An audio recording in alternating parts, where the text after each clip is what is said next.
Hello, hello, hello. It is another night of going live.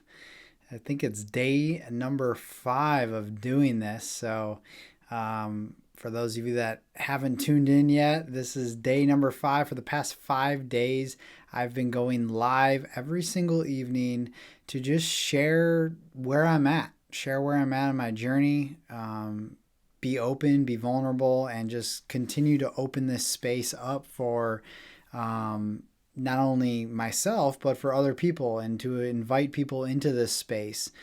And tonight's transmission is, again, all of these things that I've been coming through every single night and coming live on every single night, and just they've just been completely just channeled through me, and I'm just giving you how I'm feeling in the exact moment that I'm feeling it. So it's almost like a journal or a diary that somebody would keep. Rather, it's just my stream of consciousness that is coming through in each of these live moments that I'm doing for the next 30 days.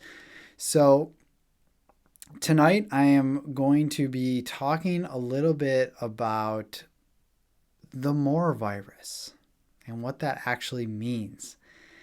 So before I get into that, I just got to say I had just an epic dance party with my son and Sarah, and we just danced for the past hour straight. It was amazing. It was phenomenal.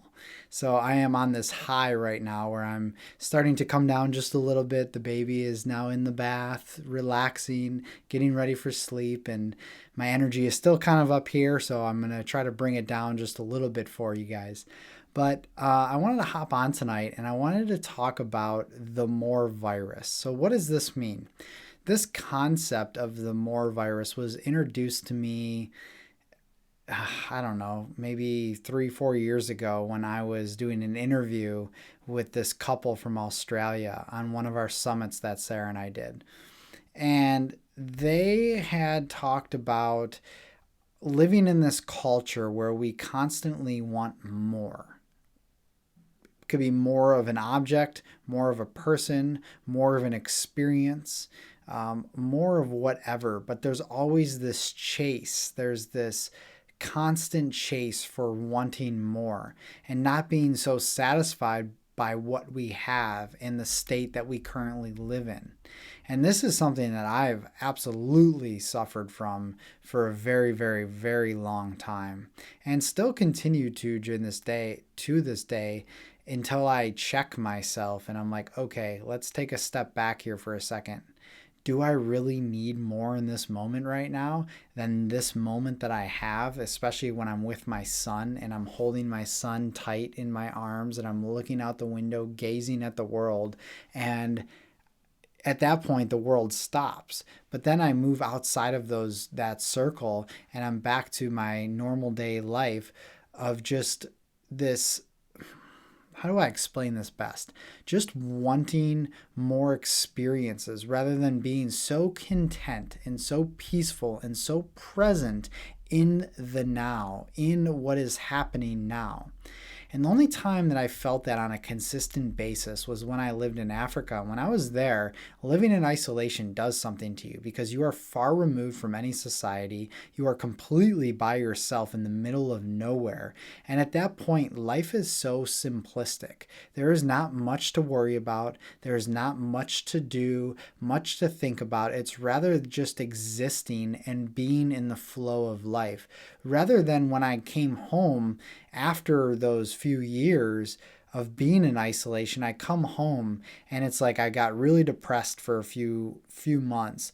But then after that, I pick up my normal day life living in the Western culture. And I'm not saying it's the Western culture that has created this, but in a way it has because of the consumerist society that we live in, of always wanting more objects, more people, more experiences, more of everything.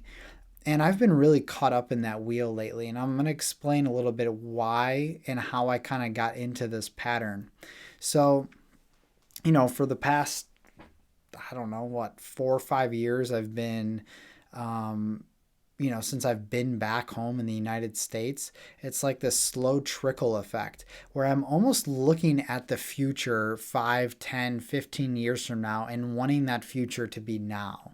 Rather than me living step by step, taking my time, moving day by day without any really, yes, it's nice to have a vision. It's very important to have a vision, actually, but not necessarily looking at all of the to-do lists that I have stuck to my computer screen and all of the million things that I have to do.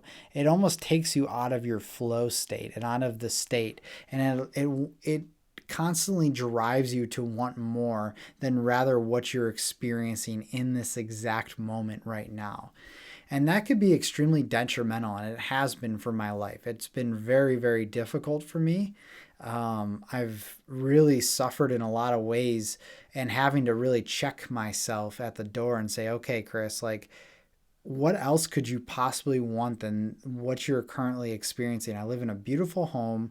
I have a beautiful family. I have an incredible relationship.